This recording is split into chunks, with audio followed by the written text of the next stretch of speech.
জন্মদিন শুভ দাশগুপ্ত। আজ পয়লা শ্রাবণ। খোকন, আজ তোর জন্মদিন। তুই যখন জন্মেছিলি আমরা তখন যাদবপুরের নতুন গড়ে ওঠা কলোনির টালির ঘরে। তোর স্কুল মাস্টার বাবা সেই হ্যারিকেনের আলো জ্বলা ঘরেই আনন্দে আর খুশিতে ঝলমলে হয়ে উঠেছিলেন। তুই আসার পর তোর নাম রেখেছিলেন সুকল্যাণ। মানুষটার মনটা ছিল শিশুর মতন, অভাবে অনটনে বেঁচে থাকার নানা দুর্বিপাকেও ভেঙে পড়তেন না কখনো। সকলের ভালো চাইতেন মন থেকে, বলতেন দেখো একদিন এই দেশের মানুষ ঠিক খুঁজে পাবে মুক্তির পথ। শোষণ থেকে মুক্তি, দারিদ্র থেকে মুক্তি, অশিক্ষা থেকে মুক্তি। আজ পয়লা শ্রাবণ। খোকন, আজ তোর জন্মদিন। ছোটবেলায় তোর মনে আছে আমাদের ভাঙা মেঝেতে বাক্স থেকে বার করা মেজমাসির হাতে তৈরি আসনটা পেতে দিতাম, সামনে রাখতাম ঠাকুরের আসনের প্রদীপখানা। তুই বাবু হয়ে বসতিস চুপটি করে। তোকে আমরা একে একে ধান দুব্ব মাথায় দিয়ে আশীর্বাদ করতাম। বাবা বলতেন বড় হও, মানুষ হও। তোর বাবার সেই বন্ধু ঘোষ কাকা, তিনি বলতেন বেঁচে পড়তে থাকো। তুই জিজ্ঞাস করতিস পড়তে মানে কি মা? আমি শুধু তোর মাথায় ধান দুব্বই দিতাম, বলতাম না কিছুই।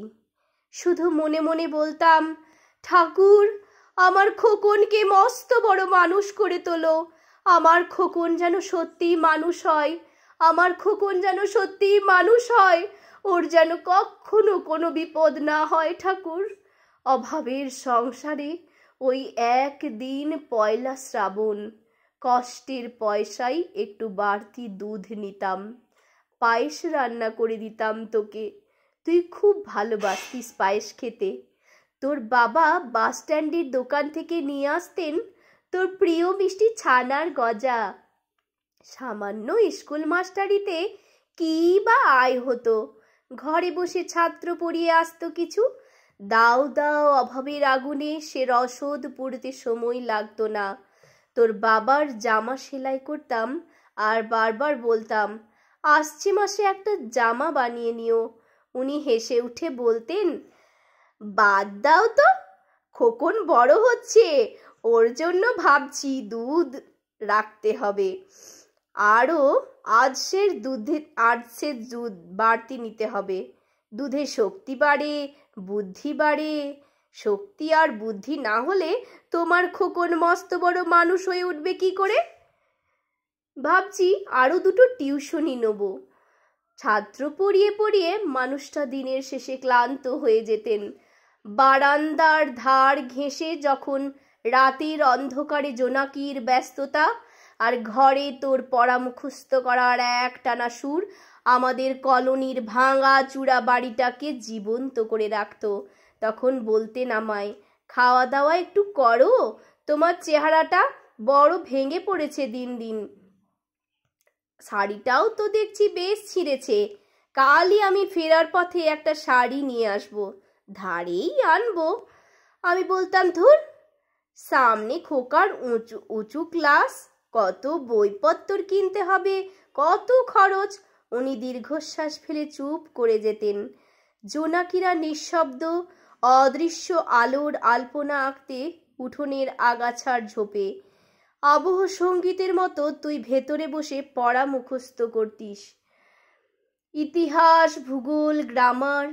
ঈশ্বর আমাদের নিরাশ করেননি।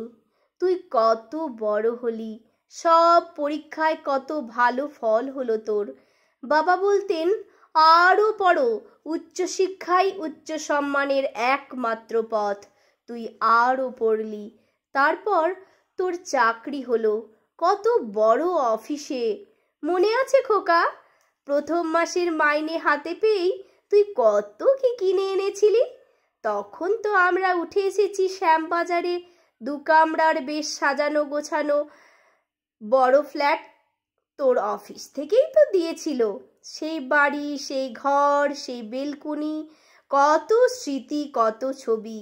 ওই বাড়িতেই তো আশ্বিনের ঝোড়ো বিকেলে, তোর মনে আছে খোকন? তোর বাবা সেদিনটাতে চলে গেলে মনে আছে?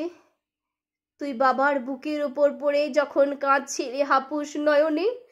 সদ্য স্বামীহারা আমি সেদিন তোর সেই অসহায় মুখ দেখে আরো বেশি করে ভেঙে পড়েছিলাম। তোকে বুকে টেনে নিয়েছিলাম ছোটবেলার মতো, বলেছিলাম কাঁদিস না খোকা, আমি তো আছি। আজ পয়লা শ্রাবণ, কলকাতা থেকে অনেক দূরে মফস্বলের এই বৃদ্ধাশ্রমে আমি একেবারে একা খোকন। তোকে বড় দেখতে ইচ্ছে করছে যে, তোকে, বৌমাকে আর ছোট্ট বিল্টুকে। তোরা এখন কত দূরে, সল্টলেকের মার্বেল বসানো ঝকঝকে বাড়িতে। আজ তোর জন্মদিনের নিশ্চয়ই খুব বড় পার্টি হচ্ছে, তাই না রে খোকন? লোকজন, হইচই, খাওয়া দাওয়া। খুব ভালো, খুব ভালো খোকন। আজ পয়লা শ্রাবণ। আমার বড় মনে পড়ছে যাদবপুরের ভাঙা ঘরে রাত্রে তুই আমার পাশে শুয়ে মাঝে মধ্যে হঠাৎ খুব ভয় পেয়ে জড়িয়ে ধরতিস আমাকে। আমি বলতাম, ভয় কি রে, আমি তো আছি, মা তো আছে খোকনের। যার মা থাকে তাকে কি ভূতে ধরে? তুই নিশ্চিত হয়ে ঘুমিয়ে পড়তিস আমার বুক জুড়ে। তোর আধুনিক সংসারে এই বুড়িটার একটু ঠাঁই হলো না রে। প্রতিমাও তো মা, ওরও তো আছে আমার খোকনেরই মতো কোল আলো করা এক চাঁদের টুকরো। কিন্তু সময়ের কি আশ্চর্য পরিবর্তন খোকন। তুই বোধহয় আর এখন পায়েস খাস না, তাই না রে? তুই জানিস না খোকন, আজ আমি সকালে পায়েস রান্না করেছি। হ্যাঁ, তোরই পাঠানো টাকায়। সারাদিন সেই পায়েসের বাটি সামনে নিয়ে বসে আছি রে, এখানে এই বৃদ্ধাশ্রমে, আমার একলা ঘরে, আর কেউ নেই। তুই একবার আসবি খোকন, একবার, শুধু একবার। ধন্যবাদ।